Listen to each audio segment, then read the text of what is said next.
चौथा प्रश्न में उन्होंने कहा कि अगर भगवान लेते भी हैं अवतार तो भगवान के कितने अवतार हुए, कहां कहां हुए और कैसे हुए, कृपा करके हमें ये भी बताइए। पांचवा प्रश्न महात्माओं ने किया कि ये जीवन का परम लक्ष्य क्या है।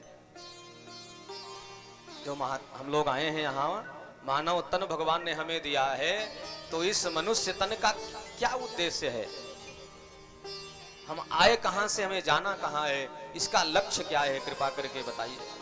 क्या केवल हम इसी काम के लिए आए हैं कि हमारा जन्म हो, हम बड़े हो जाएं, पढ़े लिखें, गृहस्थी संभालें और जानवरों की तरह आहार व्यवहार करके और फिर अपनी लीला को समाप्त कर लें? क्या इतना ही कार्य हमारा है मनुष्य तन पाने का, कि कोई और उद्देश्य है? भगवान ने हमें मानव तन बनाया है, तो इसका क्या उद्देश्य है, जीवन का परम लक्ष्य क्या है, कृपा करके हमें बताइए। छठवां और अंतिम प्रश्न उन्होंने कहा कि महाराज, जब भगवान इस धराधाम में अवतार लेते हैं और अपनी लीलाओं को करके, लीला को संवरण करके जब अपने धराधाम को वापस चले जाते हैं प्रभु, तो ये जो हमारा धर्म है ये किसकी शरण में जाता है? धर्मम कह शरणम गतः, कृपा करके हमें ये भी बताइए। ये 6 प्रश्न केवल ऋषियों ने किया है और उसका उत्तर पूरी दिव्य संहिता है भागवत जी की 18,000 श्लोक इसके उत्तर में लिखे गए।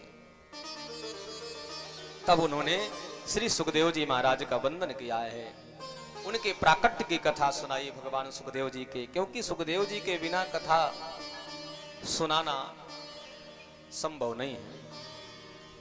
सुखदेव जी महाराज वो हैं कि जिस फल पर तोता चोंच मार देता है वो मीठा हो जाता है, या यूं कहिए कि तोता उसी फल पर चोंच मारता है जो मीठा होता है। दोनों बातें हो सकती हैं।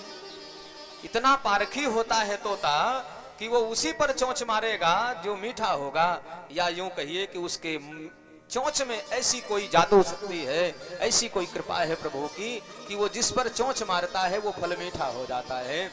तो सुखदेव जी महाराज ने श्रीमद् भागवत को गाया है, इसलिए भागवत अमृत हो गई है, इसलिए भागवता अमृत है, उनकी चोंच से यह पवित्र किया गया है, उन्होंने इसको गाया है, इसलिए श्री सुखदेव जी महाराज का वंदन किया गया है। यम प्रव्रजन्तमनुपेतमपेत कृत्यम द्वैपायनो विरह कातरया जुहाव पुत्रेति तन्मयतया तर्वोऽभिनेदो तं सर्वभूत हृदयं मुनिमानतोऽस्मि।